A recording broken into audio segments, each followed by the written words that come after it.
Indiana landlord is devastated over his destroyed property following eviction during the pandemic.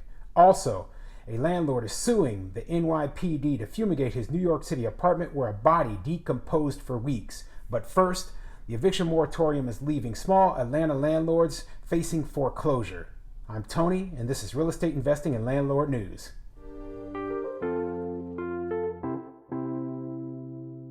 All right, before we get started, go ahead, hit that subscribe button so that I can keep bringing you great news about landlording issues all over the United States. So the first article that I have for you today comes out of the WDRB.com, and it says, Indiana landlord devastated over destroyed property following the eviction during the pandemic. Although a federal order to stop evictions has been extended through June, some are still happening in Indiana. Despite the state using $372 million from the last stimulus bill to help people pay their rent or utility bills, some landlords are struggling with more than just unpaid rent. Pat Harrison, a New Albany property manager, said one of her tenants took advantage of the eviction ban extension. And yeah, it should not be a surprise that there are bad tenants out there who know the rules, who know that there was an eviction ban in place and that knew that they could take advantage of the situation to just not pay rent. And fortunately, in some states such as Indiana, there are still ways to get those tenants out of those properties. It just took longer than normal. Harrison was greeted with a big mess when she entered one of her homes on East Elm Street Thursday after trying to evict the tenant well before the coronavirus pandemic started. "Oh, this is a mess. Look at this. It's nasty," she said after taking a whiff of a bad odor coming from the kitchen fridge. "Every time I see it, it looks worse," she said while walking up the stairs of the 3-bedroom, 2-bathroom house. And it looks like they do have some video here, so I'll try to get some photos and put them up on the screen over here or over here, just to give an example of exactly how bad this place looked. But I've shown articles like this before where tenants have just completely trashed a place knowing that they couldn't be evicted, and it's a nightmare when it happens. And I feel bad for any landlord who has to deal with a situation like this, but fortunately, it looks like this eviction was able to go through. It had a crystal doorknob, so they pulled them out and put this on the locks to lock things inside like dogs and cats, she said. The home was wrecked during a period when evictions were halted by the state of Indiana because of the pandemic. Harrison said the single-family home was freshly painted, furnished with antique furniture and light fixtures for the right family, now left riddled with dog feces and garbage. "I believe everybody has a chance," Harrison said when she tried to rent the home to a family she said left behind $10,000 worth of damages. As I've said before, the little security deposit that a lot of tenants give of 1 month's, equivalent to 1 month of rent is not going to cover the damage that a bad tenant can do to a property. So seeing that there's $10,000 worth of damages, the only thing a landlord can do in a situation like this, especially after they've, missed rent for how many months, who knows how many months, is to sue the tenants to try to recover any money that is owed to them. And the eviction moratorium like this, all it did was just prolong the pain for this landlord. And fortunately, they were able to survive, but a lot of the smaller landlords, they can't survive a $10,000 hit plus lost rent on top of that. So just imagine how it feels when a small landlord who only owns maybe 1 or 2 properties suddenly is losing their personal home or is put into foreclosure or bankruptcy because of things like this. Though the tenants moved out earlier this week, Harrison says after a 5-month court battle, she will be very picky when choosing the next tenants. "The courts are overworked and trying to get more money to hear them faster, but it seems to me that the pendulum has been going to the tenants," she said. "It's like, here we are with these houses that are really torn apart and nobody says, what about us?" Harrison says she rarely does background and credit checks, but plans on doing them more and thoroughly. Despite Indiana offering 12 months of rental assistance, Harrison said the former tenants were not paying rent. Now, I have to blame her. as a landlord, as a property manager, if you're not doing background and credit checks, you're just begging for problems, okay? I know that she's probably renting to lower income tenants, but give me a break, okay? There are clear indicators that you're putting bad people into your houses, and this is what's going to happen. You're going to get $10,000 worth of damages. So you're partially to blame for this bad tenant being in there, okay? So I have a pretty morbid story coming out of New York City, and it involves what happens when a person passes away inside of a rental unit and the body is left in there and nobody's checked on this person, okay? And a landlord can oftentimes be left with a sticky situation, and that's exactly what happened in this case. The article comes from the New York Post, and it says, "Landlord sues NYPD to fumigate a New York City apartment where a body decomposed for weeks." The owners of an Upper West Side apartment where an elderly man's dead body was decomposing for 2 weeks say police won't let cleaners in to fumigate the pad, so now they're suing to clear the air. The owners of the West 72nd Street unit filed the suit against the NYPD in Manhattan Supreme Court on Monday. They say the studio was first sealed off by cops on April 15th when the 80-year-old tenant's remains were discovered inside by a building manager. Wow, I mean, this is kind of like one of those, worst case scenarios. So you have an elderly tenant, the tenant passes away, you don't have any family or friends or relatives checking on this person, so their body just sits inside the apartment and starts to decompose.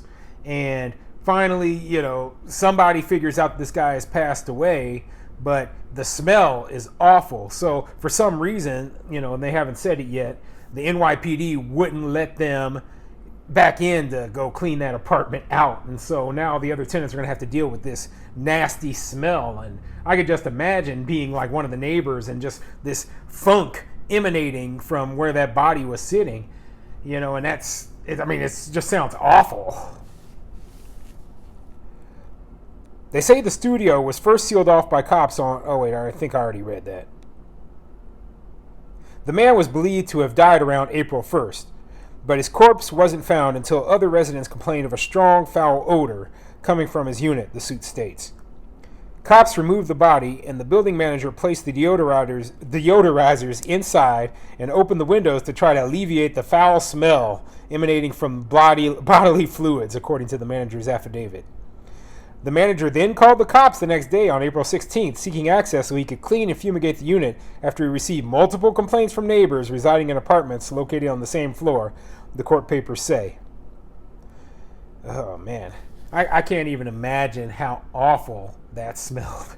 I've smelled dead bodies before, and for people who haven't smelled the dead body, just imagine, the smell of roadkill or the dead animal squared, inside of an enclosed space. It's going to smell pretty bad. And if you don't get that cleaned up pretty quickly, it's going to be just awful. You'll want to stay in a hotel if you're one of the adjacent neighbors. But police said they can't grant access to the apartment without a court order, the suit says. This is an NYPD protocol to protect the property of people who pass away while living alone, according to the Department Patrol Guide. A terrible odor continues to emanate from the apartment, and I am concerned that mice and other vermin might also be inside, an affidavit from the building manager says. Oh, God.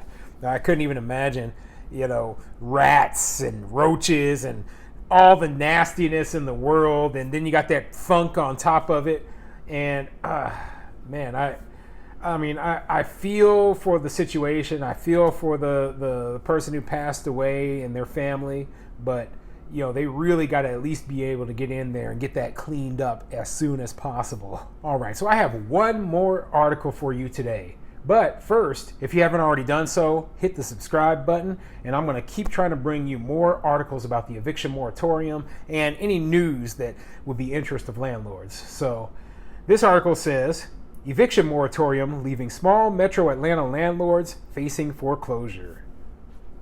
A federal eviction moratorium that has allowed thousands of Georgia families to stay in their homes throughout the pandemic, even if lost jobs or businesses left them unable to pay, has been a crucial lifeline. But it has at times comes at the cost of other Georgians also living paycheck to paycheck. When we think of landlords, we think of big companies or major businesses, but many are just mom and pop operators. More than a quarter are low income themselves, and they say this help for renters has caused them financial hardship.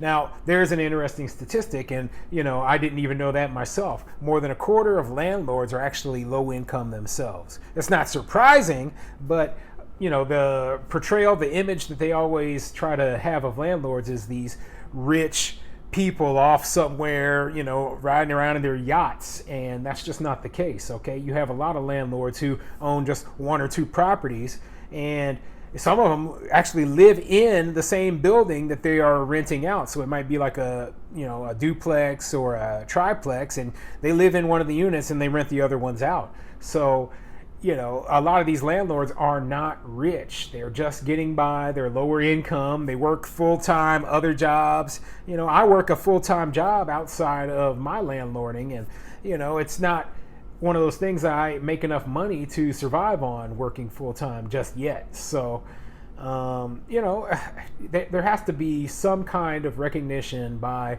the government and by, these tenants groups, etc., that, hey, landlords are struggling too.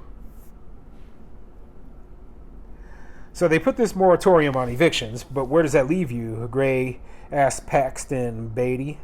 In trouble, because I have to pay for somebody to live there, Beatty said. Beatty started with one rental home near his DeKalb County house, and then over the years added two more.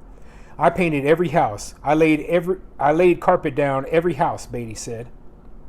Yeah, and that's exactly what'll happen. A lot of landlords are they're DIY. They're the handyman. They're the repairman. They're doing everything themselves, and they just own these little few properties. They can't afford to be going months and months and months without rent.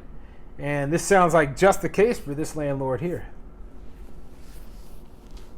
If I don't pay my mortgage, I get put out, Beatty said. Since the COVID-19 crisis began, some of his tenants stopped paying entirely, while others sporadically. But the mortgages, taxes, and utilities are still due each month. A tenant in one home not only stopped paying last July, but changed the locks. Wow. Yeah. I tell you what, it's right in my lease. You can't change the locks. Now, I'm not going to put up with that. I'm going to give you my 24-hour notice, then I'm going to come over there and I'm going to change the locks back to my locks, and then I'm going to give you a key, because I have to have access to your I have to have access to my property and to your home while you're living there, okay? Just in case there's an emergency, I have to have access. That's the way it works. You cannot change the locks. That's against the stipulations in my lease. If this guy didn't write that into his lease, he needs to start doing that. Beatty estimates he's out about $25,000. For more than a year now, after Congress first passed the CARES Act and then the CDC order was put in place, renters have been protected from eviction during the COVID-19 crisis. It's been estimated that as many as 40 million Americans have been at risk of losing their homes without the eviction ban. Yeah, that's a complete joke. That's not true, okay? 40 million. They're taking the worst case possible scenario, assuming that, everyone who slightly struggled a little bit with paying the rent would immediately be evicted. And that's just not ever going to happen. There's never going to be some giant 40 million people getting evicted. And, that was more to try to garner sympathy so that they could keep these eviction moratoriums in place than it was to actually talk about what's the true fate of tenants is, okay? The massive COVID-19 relief bill signed into law by President Biden still does not provide direct aid to landlords. It does allocate more than $20 billion in emergency rental relief money for tenants. The money is supposed to go to pay back rent, so there is hope that that will help some landlords collect the money that they are due. Yeah, and that's the problem. I don't understand why they would direct the money to the tenants instead of the landlords. Like, okay, now here's the money. Now please hand this to the landlord. And that's what a lot of cities and municipalities are doing, okay? Now, there are some cities and municipalities who are sending the money directly to the landlords, and that's the way it should be, but, a lot of the times that's just not the case. So, it's just begging for there to be issues in the future in terms of fraud and, people trying to game the system and get something for free. And that's just not right.